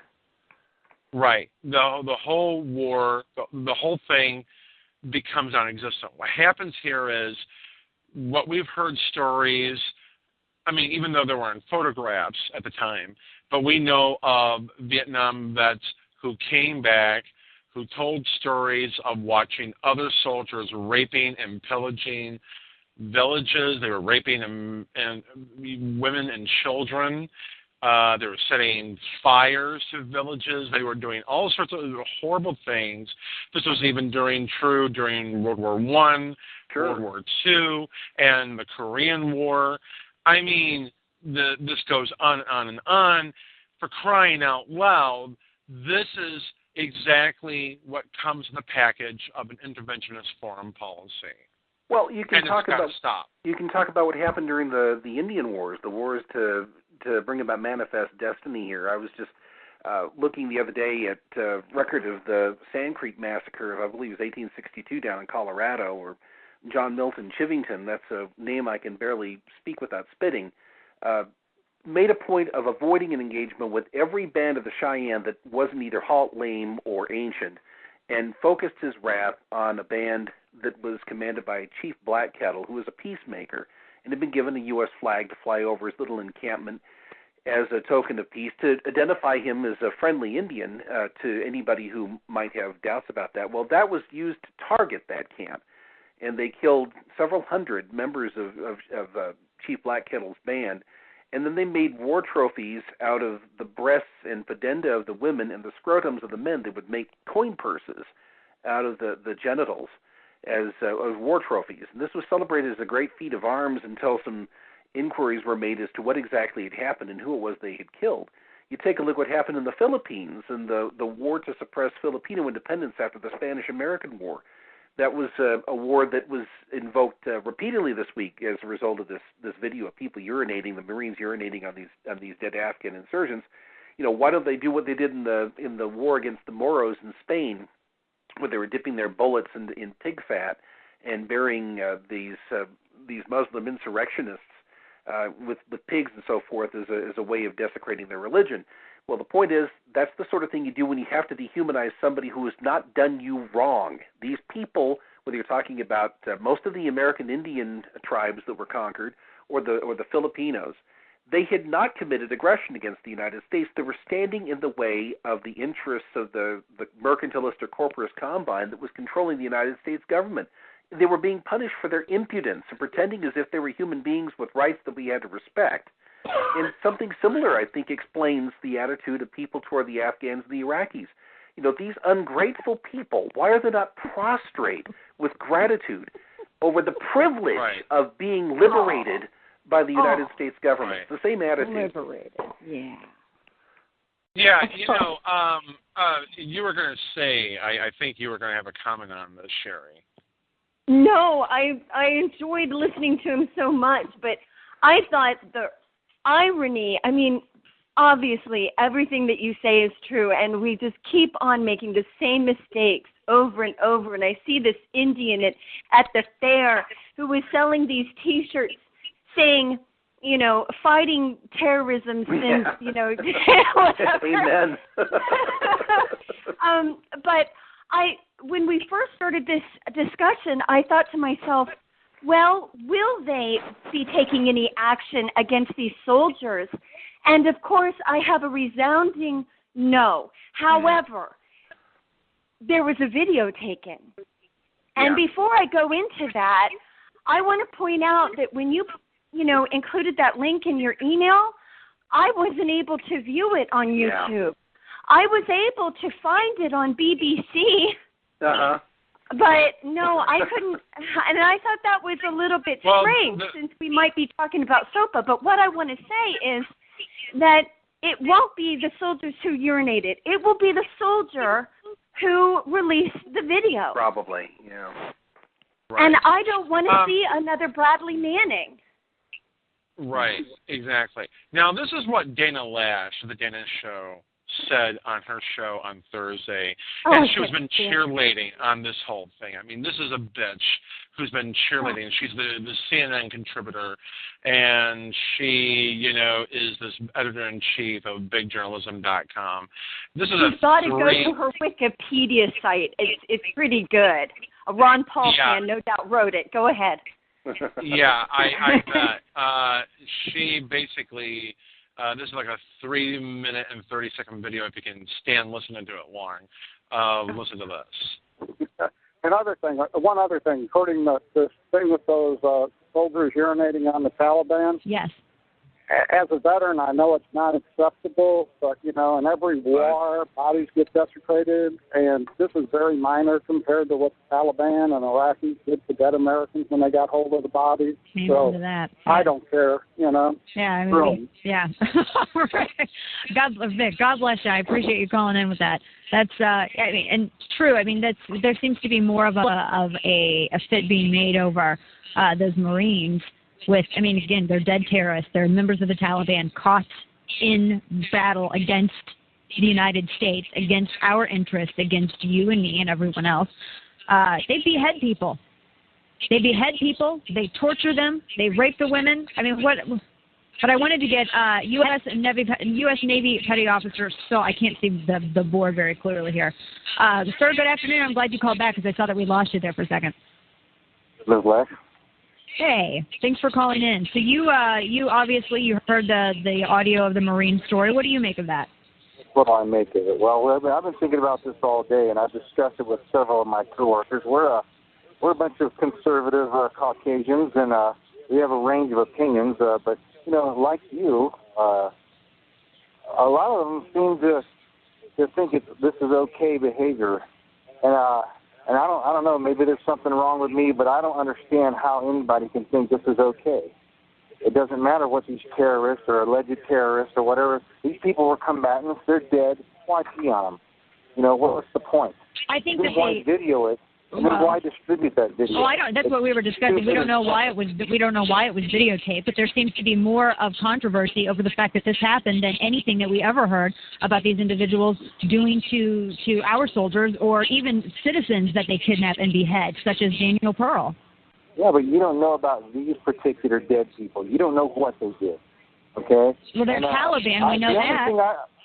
We know that they're terrorists. Among the people that I've with today and talking to, my coworkers.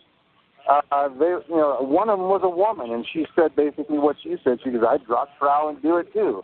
And I just don't understand why. Well, we differ on this then, because I don't think it is as bad as I don't understand, at the cost of one's integrity, why they would do that. Why someone would further abase themselves over someone they've already taken. Well, I think there's wait a minute. I need to explain something here, because you are assuming that we're advocating. The difference is that you're presupposing that we're saying everybody go off and drop a deuce on a terrorist. Okay, just to put it bluntly. What we're arguing is that I don't think that these men should, personally, I don't think there should be any controversy over this, considering that what they go out and do. I don't know what your experience is in the military, but I have family members that have served overseas in the Middle East. Well, I mean, that's fine, and we can disagree on this, but I'm not going to sit here and rake soldiers over the coals for going out there and putting their lives on the front line because they're on video urinating on a dead terrorist who has done more to the interest of this country than this video has done, period. I'm sorry, but I have a fucking problem with that kind of blatant attitude coming from that little piece of shit talking head. I mean, I'm sorry, but she really deserves to be fired on CNN. And number two, she is full of it. You're going to say something, Mike? Yeah. So let me get this straight. She says that it is not as bad as what's been doing? Yes. That's exactly what she said. So let me get this straight. If we were to take her, what she just said, and run with it, it could be applied to the same thing as it's not punching someone in the gut. It's not as bad as punching them in the face. You shouldn't be doing it in the first place. Yeah. Something like this should not be done, not less. It should be done not at all.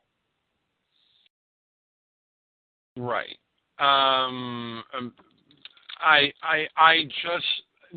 This kind of logic is really disgusting, Sherry and Will. I think it's really pathetic, but that's the It's not logic. It's purely reactive collectivism. You're talking about a group of people as an amorphous, all-inclusive they, and you're imputing the sins and crimes of some of them to all of them in an undifferentiated fashion. And she talks about the various gravities of offense. Urinating on a dead body is not as bad as beheading somebody. That's obviously true. Beheading somebody, if you will, on a retail basis, one at a time, two at a time, is a little bit difficult to put into the same category as a decapitation strike using a 10,000-pound munition that wipes out a residential neighborhood in Baghdad, or a Hellfire missile that is fired by a drone that wipes out a wedding party in Afghanistan. The latter has been going on for years. Wedding parties, funerals, family gatherings, you have this incredibly indiscriminate war being waged, this counterintelligence war, using not merely the Skynet munitions, the Predator and Hellfire missiles, the Predator Reaper drones, but also kill teams that are assembled that will She thinks she's the female Terminator with tits. I mean, like from the last Terminator movie. She thinks that there's Skynet, so therefore we just got to obliterate humanity while we're at it. I mean, I've seen pictures of her, and she is no Angelina Jolie. Okay, I can tell you that. This is an ugly woman. I've never seen a picture of her, but what was coming out of her mouth was certainly hideous. She reveals her ugliness on her face. She is disgusting. Yeah. Yeah, she's the editor-in-chief of BigJournalism.com, which is Andrew Breitbart's website, by the way. Yeah. I mean, this woman has the mentality of she's got the mentality of of a bug that you would definitely want to step on and hear crunch in the summertime.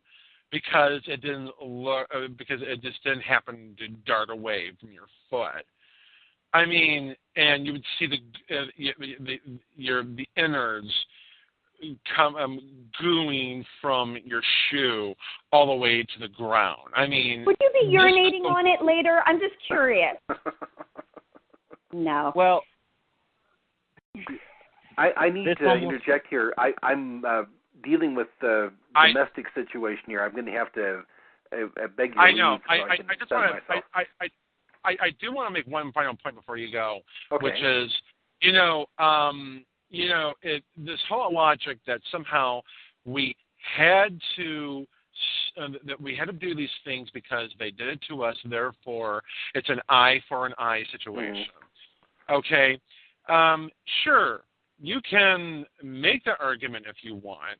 There are merits to that argument, to that individual talking point, if you really believe that talking point has some sort of power to it, when it really doesn't. But that's, for the sake of argument, all things being equal, in a perfect world, there would definitely be merits to that argument. But the reality is, there is no merit to that kind of argument. There's no merit to that kind of logic, because no matter which way you play it out, desecrating or in this case defiling a corpse is wrong. Yeah. Torture is wrong. Murder is wrong. So therefore, if you're going to go by the same, if you're going to go by the moral platitude that murdering an unborn child is wrong, then then you need to apply the pro-life position to everybody else, and that's the problem. They're very selective on what's pro-life and what isn't. Speaking as somebody who is pro-life here on a personal level, you have to do that. Otherwise, your position doesn't mean anything. Yeah. It's just words. You have to reject all aggressive violence. Exactly. Todd, I think I actually have something that might sum this discussion about this topic up perfectly. It's from one of my favorite satirists. His name is Tom Lehrer. Ah, yes. And I think we should play this song. It is not very long. It's a very good song. Well, we can do that some other time, but I do know what you're talking about, Tom. Yeah, it's called, though, if anybody's interested, it's called Send the Marines. But heard of it? Yes, I have. Yeah. But I know you have to get going here, Will. Thank you so much. Thank you, Will. You take care. But you take care. Yep. But going on a little further here, you've got a lot of people like Bill Maher who partially defends it, saying, well, it's okay that we're doing this because this is the Taliban. If it were just civilians, that would be one thing. But since it's the Taliban, who cares?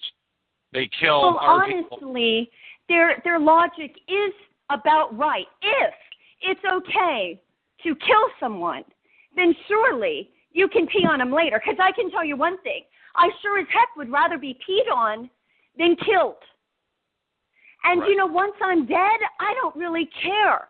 But I do think you had a good point about this pro-life people like Santorum and just all of them other than Ron Paul. I think it's ironic that they have like this age discrimination about, where to value life. If you're in the prime of your life and a healthy man, and I guess woman too, well, then your life isn't very valuable. But if you are a little zygote, then no, you're very valuable. I mean, you can kill more cells scratching your nose than what they think is, more valuable in life. And that is so disgusting. In a sense, the urination thing is just a distraction from the real issue, which I know you understand, is the war in the first place. But I guarantee you, when they find out the man or person who launched this video, that is the person who's going to get the riot act. Right. And we're going to end up reading them the riot act before you know it. What's really interesting, here's another issue that just come up, and you were telling me about this, Mike, tonight, is Amazon, websites like Mozilla and other places are organizing a massive internet strike on January 18th to protest SOPA. Yeah, what they're going to be doing essentially is it's mostly going to be Reddit, Wikipedia, Amazon, and I don't know what Google is doing. I think they're still on the fence. They might join the protest. I don't know that quite yet. If they do, it'll be pretty big. Anyway, what they're going to be doing is they're going to, instead of going on the 18th, instead of seeing their website, it'll bring you to a page about SOPA and what it will do and the protest that is going on. And so you will not have access to any of their services. And you can imagine how much it'll affect, because Amazon is, by itself, to give you an example, Amazon is the contender with Walmart. Wow. Wow. You're talking about. Sorry about that. Was my clock. Anyways, you're talking about Walmart, a company that is one that, on an average, gets billions of dollars a year across the world, and its leading competitor is protesting by not taking any income for a single day. Wow. And the whole point of SOPA is basically, they're basically making the argument that we got to crack down on piracy. Oh yeah. Well, don't even get me started on piracy. I mean, they want to crack down on. Now, I guess my understanding is probably somewhat limited here. I think they're going after bootlegging music and film, but more importantly, I think they're going after. They're supposedly, and that's the whole claim on paper, right? Well, not only that. Go ahead. They're using it. They're using it in an attempt to. How do I put this? They're using the front end to fight piracy and media, and piracy of media, essentially. But what SOPA can do is it's broad enough that they will shut down any website that they deem unfit or potentially dangerous, which that could fall under just about anything. That would have serious broad implications right there. I mean, the IP Protection Act. Mm-hmm. Intellectual property can fall just about anywhere on the web.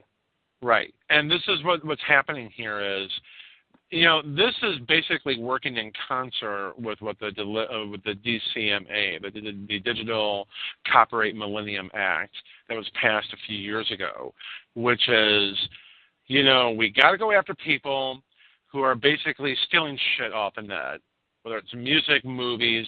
Like, people are really going to download an illegal copy of a movie or a song or maybe an entire album, and it's going to be in great condition. More than likely, it's not going to be that good quality. And who's going to want to buy it? I mean,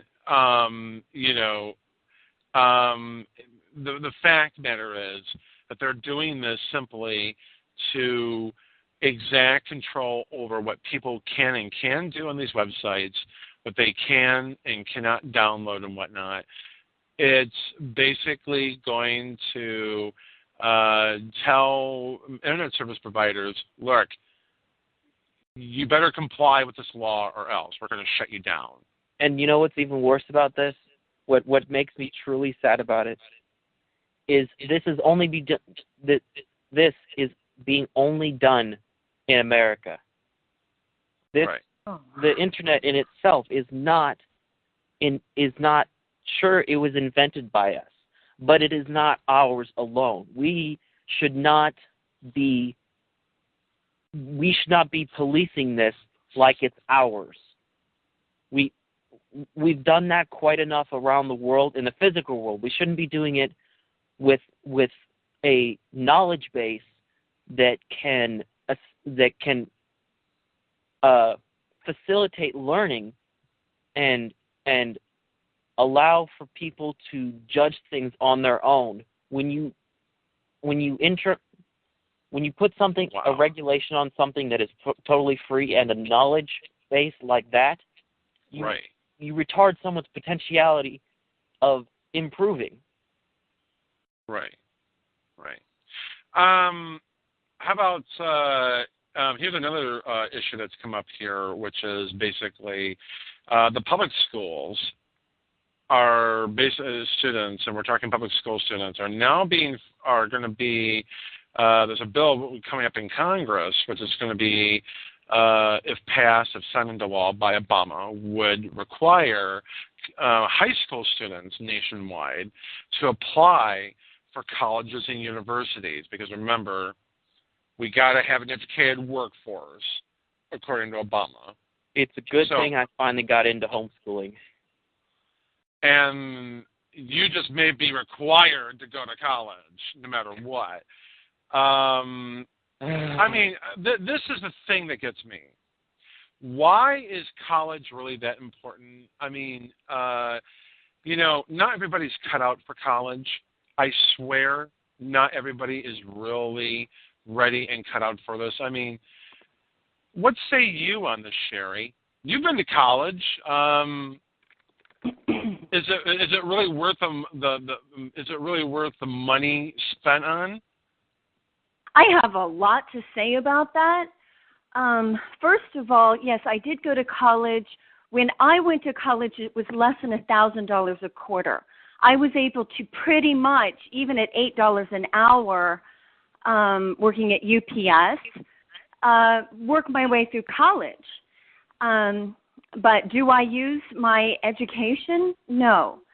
My husband has literally 6 graduate-level degrees, one of them being a doctor in in law. And the only people... Personal injury? No, I'm just kidding. The only people at his the job fair at Ohio State University was JAG. That's the only one. Now, what is fascinating about this discussion is recently the Supreme Court of Ohio, who is in charge of whether someone becomes eligible, you have to not only graduate from law school, but then you have to pass the bar exam.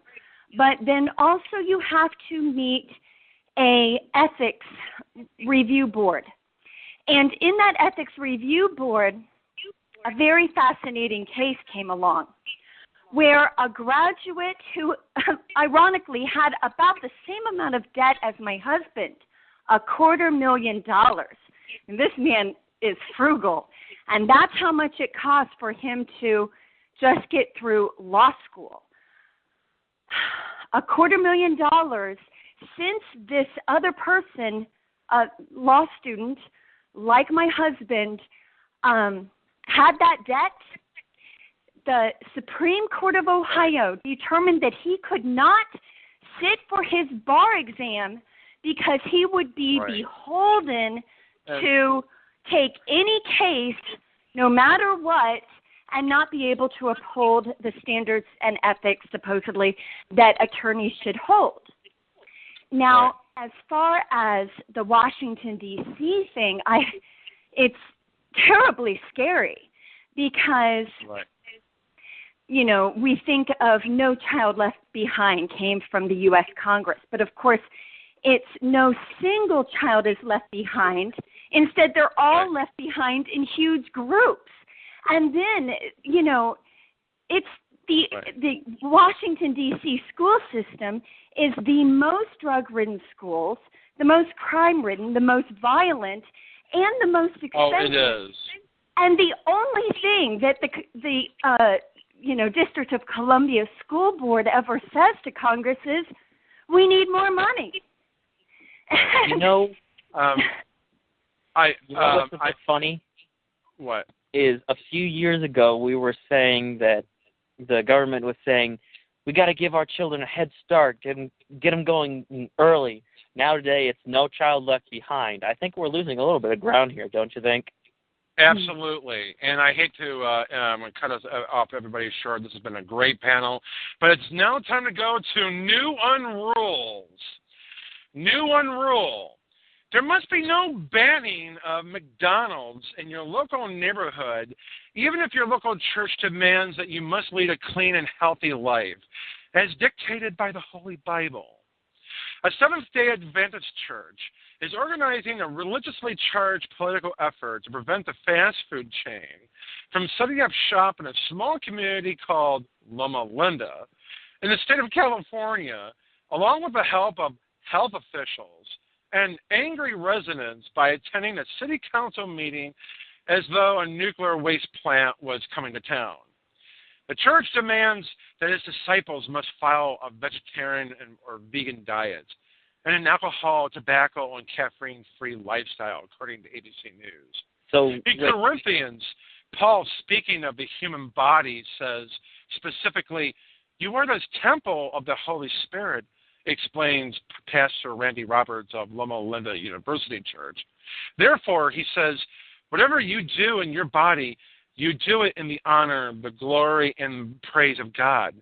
Okay, I'm the last guy to defend Mickey D's, and I'm hardly a fan of all things Happy Meal style, but it's neither the state nor the church's business to know what foods these people eat. It's not like the townspeople are gorging on buttered popcorn and candy cane, chocolate candy, sold at the concession stands at the local multiplex. So to Pastor Roberts and the city council, read my lips, shut the fuck up, and let people eat what they want to eat. Okay? New Unrule. Open letter to the Tim Tebow freakazoids. Enough with the Tebow idol and hero worship. Yes, we know you love the Denver Broncos quarterback and his praise Jesus cheerleading as if JC himself asked him to put on a cheerleader outfit and hold a pom-poms. We get that you freaks have this uncontrollable, insatiable desire for him to get down on his knees and pray as though he hadn't finished up his catechism studies in church. And yes, T-bowing is a popular practice here in America, just like eating grits in the Bible Belt in the South is a popular thing to do. But I do have a question. Why can't we have a Levian Satanist for a football quarterback? Or even a Jew? Or maybe a Buddhist quarterback? Can you imagine an NFL player as a Scientologist in the middle of scoring a touchdown? I must free my reactive mind while I score for the team in the final inning. New Unrule. Now that Ron Paul is rising in the South Carolina polls and has truly proven himself to be a serious contender for the GOP presidential nomination, the Republicans and even the Democrats can no longer say he's unelectable. He's not going to win the nomination. And my favorite one to date, his foreign policy is isolationist. Romney and the gang in the Prez field act as if Ron isn't putting America first. Funny to say, as I said on this show tonight, they are not putting America first. They're putting themselves first. That's unpatriotic and un-American. And to that I respond, blow me, you demented little fucks. Have they served in the military? Ron has, and he's a war veteran who served as an Army medic, tending to the wounded. And and maimed soldiers in Vietnam. He's got America First tattooed on his chest and knows what war is like. These other yahoos don't. So if you're going to run for president, then there should be one qualification. Either serve in the military and then run for office because you know whether it's worth committing our troops to that cause, or just shut up and let a real American like Ron take his place in the Oval Office. And finally, new rule. Marines who desecrate the bodies of people, terrorists or not, on foreign lands must be subject to criminal prosecution for war crimes and other acts of savagery. No soldier has the right to urinate on a dead Afghani, even if they are terrorists. Now, there has been no proven evidence that these civilians are part of the Taliban, yet going Charles Bronson or Bruce Willis on these people engenders a lot more hatred and hostility for the U.S. and its people. Now, I get that these are terrorists, and they have killed some of our troops. Let me correct that. We don't really know if they're terrorists. Let's say that they are. Does the action by itself and by any means necessary make it moral, ethical, and correct to use such thuggery and barbaric methods in the name of keeping the U.S. and its citizens safe from terrorists? To the ends, that is, desecrating dead bodies during wartime, justify the means, that is, keeping America safe? I got one word for you. No. Dana Lash and many other batshit crazy conservatives who defend that logic are savage murderers, not to mention moral reprobates whose own political ideology is bereft of moral bankruptcy and self-righteous ulterior motives. They have no real values, not even authentic family values. The real values that individuals ought to have and must have are decency, tolerance, humility, and regard and respect for human life, no matter how many wrongs another person may have done to others. Murder is still murder. Torture is still torture. And defiling corpses is still fucking defiling corpses. There are rules that soldiers should never break during combat. And those rules are part of what makes up the rules of engagement in our military. But breaking those rules are an American pastime the same way we treat the opposing team in a football game. In fact, even Michael Vick treated his dogs better than those Marines treated the dead bodies. And that's no lie. Soldiers throughout history of the military have raped, pillaged, and committed other various acts of brutalities and cruelty throughout the 20th century. And that's what comes with the package of war and a rugged foreign policy of interventionism. That's what comes with this interventionism. You'd think we'd rise above that. How little we have learned the lessons of that. How little we have learned. All right, that's our show. Thanks to Sherry Mann, William and Greg, and Michael Hoskins for appearing on the show. That's all tonight, folks. Thanks for listening. Good night, folks. Thanks, Sherry. Thanks, Mike. Thanks, Todd. Yep. Thank you for having me. Yep. Okay. Jim, you still with us?